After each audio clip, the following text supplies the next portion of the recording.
খরতাপের মৌসুমে প্রশান্তি আনে কৃষ্ণচূড়া। তার রক্তরাঙা আভায় রঙিন করে রাখে চারপাশ।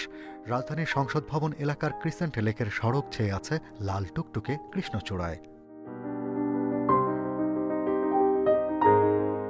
সূর্যের তাপ যত প্রখর ততই তীব্র হয় জারুলের রং।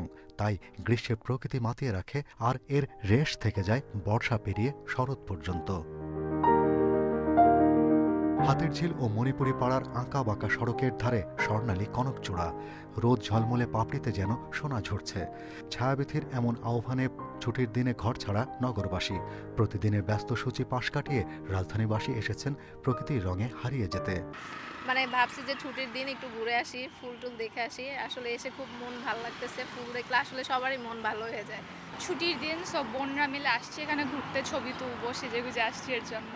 কৃষ্ণচূড়া ফুল দেখাচ্ছে রঙিন, মেয়েরাও একটু রঙিন ফুল নিয়ে ছবি তুলতে পছন্দ করে। সব মিলিয়ে এই জায়গাটা আসছি আজকে ছুটির দিনে, ছবি তুলবো, একটু ঘুরবো। হাইকোর্ট উদ্যান হাতিরঝিলে হিল্লোল তুলছে লাল সোনালু।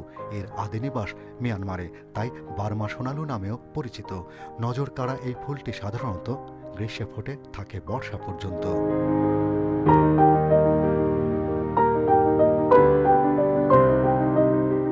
হলদে আভায় ঝলমলে হলুদ সোনালু। একে কেউ কেউ হলুদ আলোর ঝাড়বাতি, কারো কাছে আবার সোনালি পরি। সাপোজ যখন বসন্তকাল আসলো, তখন আপনি পলাশ দেখতে পাবেন একটা রোড পুরো ভর্তি, আরেকটা রাস্তায় দেখতে পাবেন আপনি শিমুল। গরমকাল আসতে আসতে দেখতে পাবেন একটা রাস্তা সোনালু দিয়ে ভর্তি, কোনোটা জারুল দিয়ে ভর্তি, কোনোটা কুর্সি দিয়ে ভর্তি। এই যদি সিনারি হয় ৮-১০ বছর পরে, তাহলে এটা উৎসব কেন, সে চেরির চাইতে আরও বড় কিছু হবে এখানে। গ্রীষ্মের আরেক ফুল পালান। সিলেটের পাহাড়ি এলাকার এই ফুল রমনা ও হাতিরঝিলে দেখতে পাওয়া যায়। উদ্ভিদ গবেষকরা বলছেন, পালান বাংলাদেশের একেবারে নিজস্ব প্রজাতির ফুল। এখানেই শেষ নয়। এই মৌসুমে অন্যদের সঙ্গে পাল্লা দিয়ে পসরা সাজিয়েছে নাগলিঙ্গম, জাকারান্ডা সহ নানা প্রজাতির গ্রীষ্মের ফুল।